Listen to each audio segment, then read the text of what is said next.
सैनिकों को लात मार रहे थे और आधी तरफ मेरी कविता सुनाई जा रही थी। वो हिस्सा सुनाता हूं मैं आपको। और अगर आपने मेरा समर्थन किया, पूरे सदन ने समर्थन किया, तो मैं हिंदुस्तान के प्रधानमंत्री के सामने सीना तान के ये भाषा बोलना चाहता हूं। बहुत दुख होता है साहब, कब तक तिरंगे में लिपटी लाशें देखेंगे, कब तक सैनिकों का अपमान देखेंगे। तब मैं 4 लाइन पढ़ता हूं, देखना चाहता हूं ये सदन कितना समर्थन करता है। भारत माता का बंटवारा है जिनकी अभिलाषा में, वे समझेंगे अर्जुन के गांडीव धर्म की भाषा में। फूल अमन के कभी नहीं खिलते कायर पर पार्टी में, नेहरू जी के श्वेत कबूतर मरे पड़े हैं घाटी में। दिल्ली वालों, अपने मन को बुद्ध करो या क्रुद्ध करो, कश्मीर को दान करो या गद्दारों से युद्ध करो।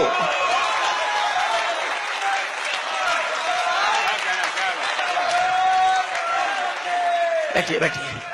कश्मीर को दान करो या गद्दारों से युद्ध करो।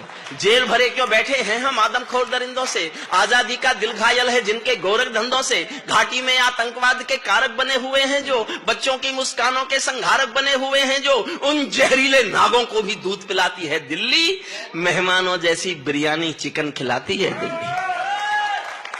जिनके कारण पूरी घाटी, मेरे इस दर्द पर ध्यान देना। हमारे मंत्री जी कह रहे थे क्या बोलेंगे आप कवि, कवियों की जुबान आकाश होती है। मैं बताता हूं कवि क्या बोलना चाहते हैं, अभी भी बोलेंगे और आपसे बोलेंगे और सीना तान के बोलेंगे। जिनके कारण पूरी घाटी जली दुल्हन सी लगती है, पूनम वाली रात चांदनी चंद्र ग्रहण सी लगती है। जिनके कारण मां की बिंदी दाग दिखाई देती है, वैष्णो देवी मां के घर में आग दिखाई देती है। उनके पैरों बेड़ी जकड़े जाने में देरी क्यों है, उनके फन पर हेड़ी रगड़े जाने में देरी क्यों है। उनके फन पर हेड़ी रगड़े जाने में, उनके फन पर हेड़ी रगड़े जाने में देरी क्यों है। कश्मीर में एक विदेशी देश दिखाई देता है, कश्मीर में एक विदेशी। मैंने लिखते लिखते रोया साहब, मेरी आंखें भर आई, मुझे नहीं पता आप कैसे सुनेंगे। कश्मीर में एक विदेशी देश दिखाई देता है, संविधान को ठुकराता परवेश दिखाई देता है। वे घाटी में भारत के झंडों को रोज जलाते हैं, सेना पर हमला करते हैं, खूनी फाग मनाते हैं। हम दिल्ली की खामोशी पर शर्मिंदा रह जाते हैं, भारत मुर्दाबाद बोलकर वे जिंदा रह जाते हैं। समर्थन कीजिए साहब अगर आपको मेरी फीलिंग्स आप स्वीकार कर रहे हैं। भारत मुर्दाबाद बोलकर मेरा छोटा भाई अशोक चारण चला गया। आप जानते हैं क्यों हुई होगी सर्जिकल स्ट्राइक? मैंने 2 लाइन लिखी थी इसलिए हुई सर्जिकल स्ट्राइक।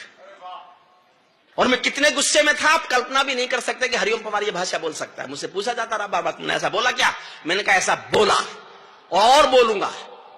समर्थन चाहता हूं और आपको लगे कि कवि का हक था इतना गुस्सा दिखाने का। मैं हाथ में इतनी जिम्मेदारी से हिंदुस्तान में संसद के खिलाफ बोलना चाहता था। मेरे गुस्से को स्वीकारना। भारत जिंदा, भारत मुर्दाबाद बोलकर वे जिंदा रह जाते हैं, हम दिल्ली की खामोशी पर शर्मिंदा रह जाते हैं। शायद तुम भी सत्ता मद के अहंकार में ऐठे हो। अगली पंक्ति पर सदन का, पूरे सदन का प्यार चाहता हूं। शायद तुम भी सत्ता मद के अहंकार में ऐठे हो, क्या 17 मंत्री मरने के इंतजार में बैठे हो?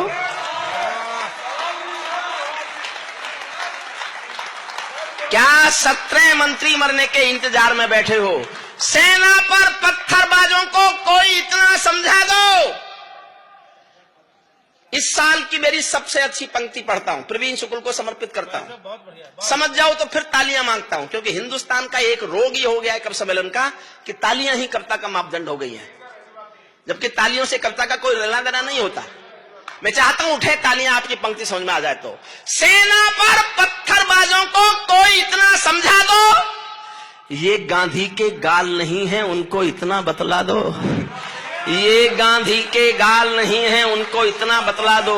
दिल्ली वालों, सेना को भी कुछ निर्णय ले लेने दो। एक बार पत्थर का उत्तर गोली से दे लेने दो। एक बार पत्थर का उत्तर गोली से दे लेने दो।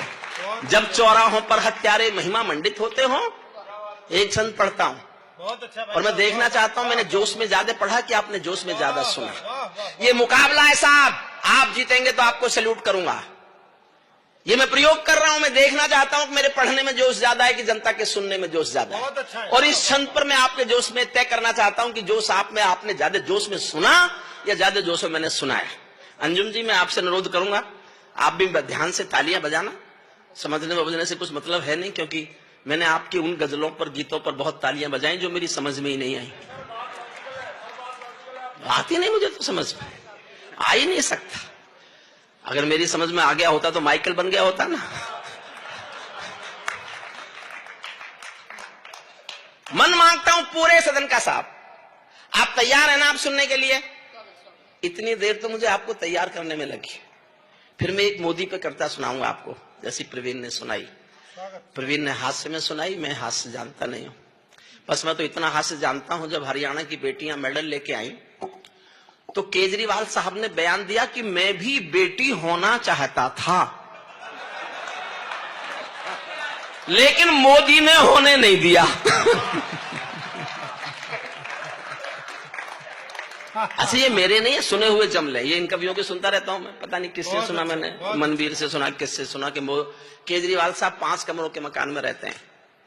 एक कमरे में उनका परिवार रहता है और 4 कमरों में मोदी के खिलाफ सबूत रहते हैं। ये उनके रहने। छंद पर जोश मांगता हूं, साहब सुनना।